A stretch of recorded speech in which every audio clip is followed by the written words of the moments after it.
Hello friends, तो आप सबका मेरे चैनल सुजीत कॉमर्स क्लास में आप सभी का स्वागत करते हैं।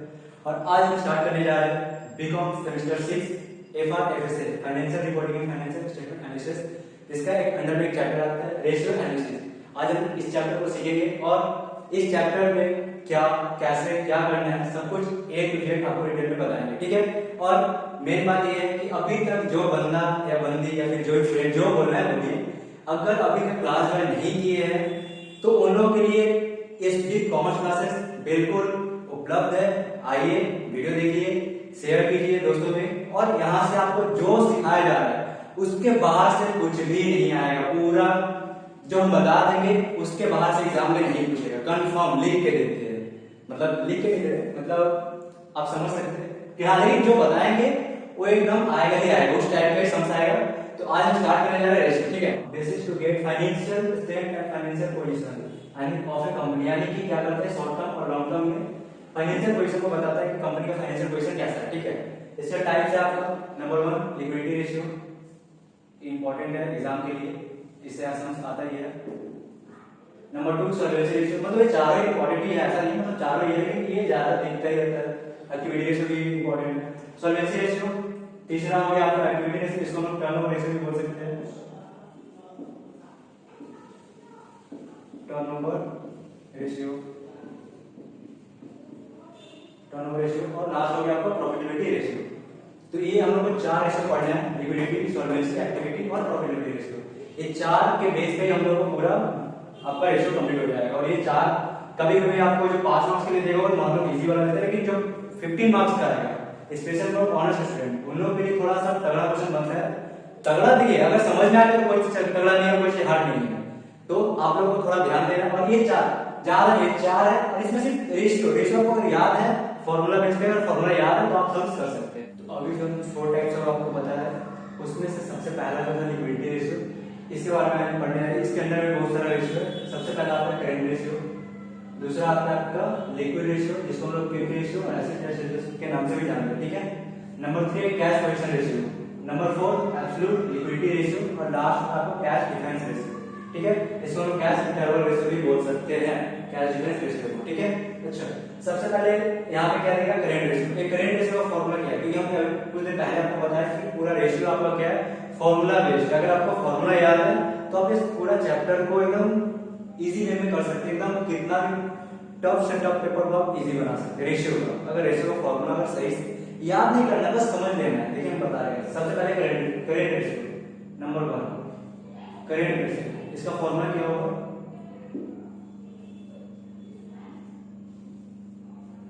करेंट रेशियो, इसका फॉर्मूला होगा आपका करेंट एसेट्स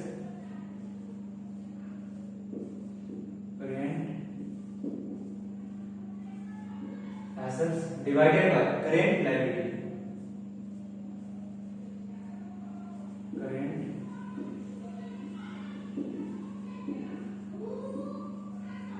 अब एक बात यहाँ पे कि करेंट रेशियो का फॉर्मूला है current assets divided by current liability.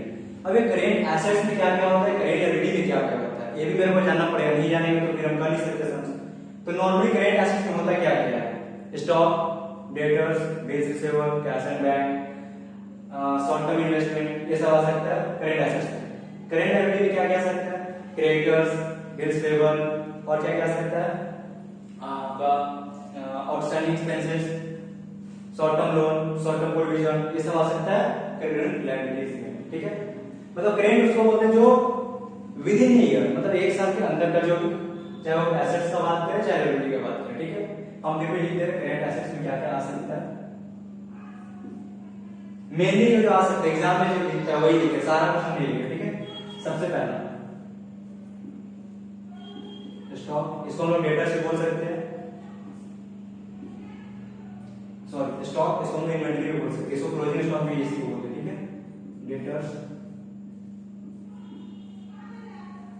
Debtors हो गया। फिर बिल्स रिसीवेबल आएगा इधर,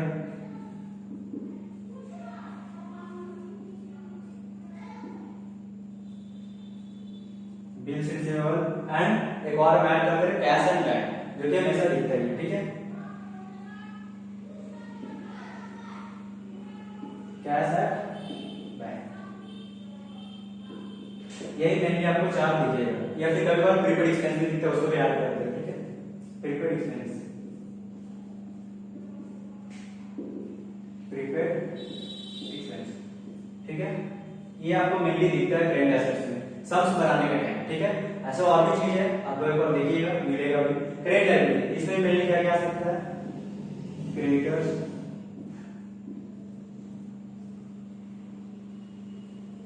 क्रेडिटर्स, बिल्स पेबल,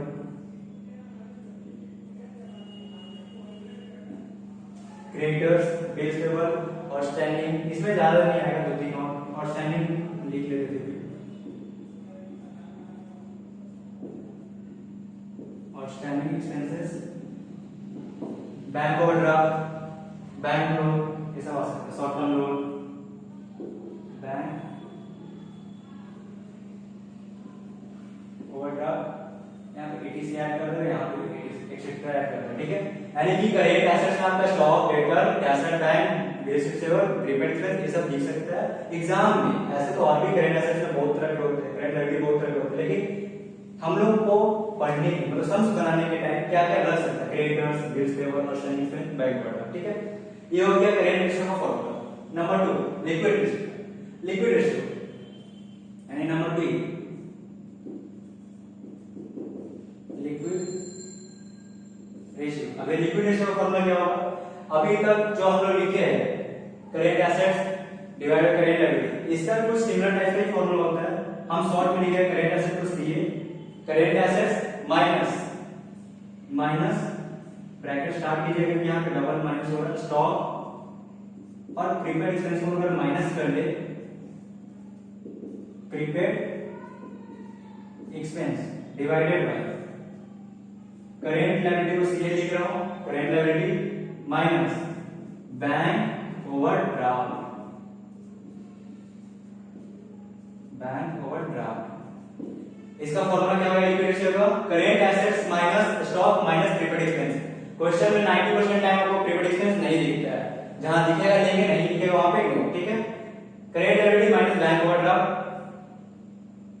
इसको हम लोग लिक्विड एसेट्स भी बोल सकते हैं, इसको हम लोग लिक्विड लायबिलिटी भी बोल सकते हैं। इसको हम क्या बोल सकते हैं? लिक्विड एसेट्स, और इसको क्या बोल सकते हैं? Liquid liabilities.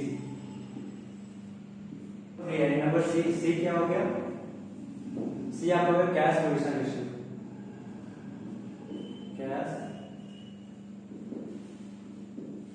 Cash position ratio. इसका फॉर्मूला क्या होगा? कैश पोजीशन रेशियो, यहाँ पे नाम से समझ में आ रहा है कैश, क्या नाम आ रहा है? कैश, यानी कि इसका फॉर्मूला क्या होगा? Cash and cash equivalent. थोड़ा लाइन थोड़ा मैथ ऊपर नीचे हो जाएगा, मतलब ये हो जाता है क्योंकि हम थोड़ा बोर्ड में लिखने का एक्सपीरियंस थोड़ा कम है मेरा, इसीलिए।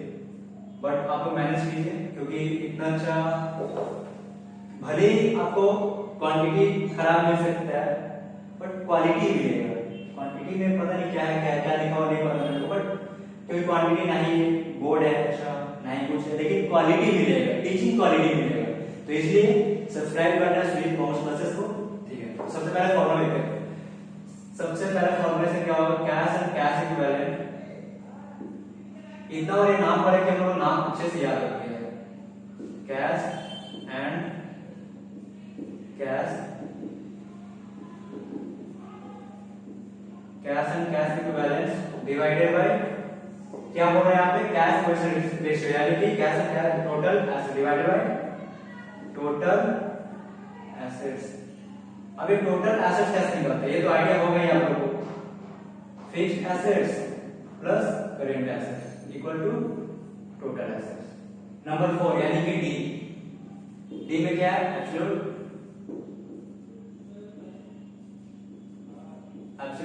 Liquidity ratio.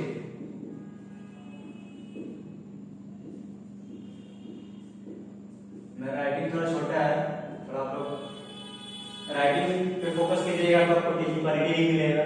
तो टीचिंग क्वालिटी चाहिए तो राइटिंग थोड़ा मैनेज करना पड़ेगा। ठीक है, और अपने सारे दोस्तों को बोलिए सुजीत कॉमर्स क्लासेस क्या सुजीत कॉमर्स क्लासेस को सब्सक्राइब करें और दोस्तों में जितना ज्यादा हो सके शेयर करें। इसका फॉर्मूला क्या आ जाएगा, cash and cash equivalent, same ऊपर की तरह कुछ कॉपी पेस्ट कर रहे हैं, cash and cash equivalence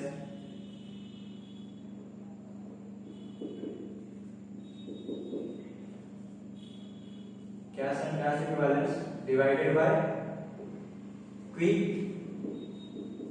liability. अभी क्विक लायबिलिटी किसको बोलते हैं, हम यहाँ बताया था लिक्विड रेशियो को लिक्विड लायबिलिटी, और हम ऊपर में आपको जब बताया था लिक्विड रेशियो को हम लिक्विड को हम लोग क्विक भी बोल सकते हैं, एसिड टेस्ट रेशियो भी बोल सकते हैं, तीन नाम से जान सकते हैं। तो यहाँ पे हम आपको लिक्विड लायबिलिटी बताए, तो क्विक लायबिलिटी और लिक्विड लायबिलिटी में कोई डिफरेंस नहीं है, दोनों का मतलब सेम ही। तो लिक्विड लायबिलिटी में निकल कैसे आता है, current liability minus bank overdraft, यानी कि यहाँ पे क्विक लायबिलिटी कैसे निकलेगा, current liability minus bank overdraft. Okay, और कैश एंड कैश इक्विवेलेंट क्या क्या आ सकता है, कैश बैंक दोनों ही आ सकता है, और भी आ सकता है कोई वैसा जैसे कैश और बैंक नॉर्मल के बारे में मार्केटेबल सिक्योरिटी बोल के एक आता है, वो भी आ सकता है कुछ ऐसा, बस इतनी चीज है नॉर्मल में आता है कैश एंड बैंक। ठीक है, तो आपको पूरा फॉर्मूला कॉपी हो गया।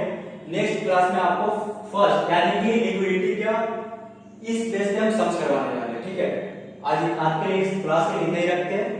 तो यहाँ पूरा फॉर्मूला आपको मतलब बेसिक यहाँ पे बता दिया गया है, और ये वीडियो पूरा ग्रुप में आप अपने पूरे कॉलेज ग्रुप स्टूडेंट जितना भी ग्रुप है सब में भेज दीजिए, क्योंकि एक भी 6 सेमेस्टर में सप्ली नहीं होना चाहिए, क्योंकि इस बार का 5th सेमेस्टर में बहुत बच्चे लोग मतलब बहुत दोस्त लोग, बच्चे मेरा तो फ्रेंड हुए ना, बहुत दोस्त लोग सप्ली किए। तो इस बार हम उन लोगों को देखते हुए हम अपना चैनल में अब 6 सेमेस्टर का रेगुलर वीडियो डालेंगे, एफएम का भी डालेंगे और एफआर एफसी का भी डालेंगे। तो दोस्तों में जितना हो सके शेयर करिए। तब तक के लिए जय हिंद, मिलते हैं नेक्स्ट वीडियो में।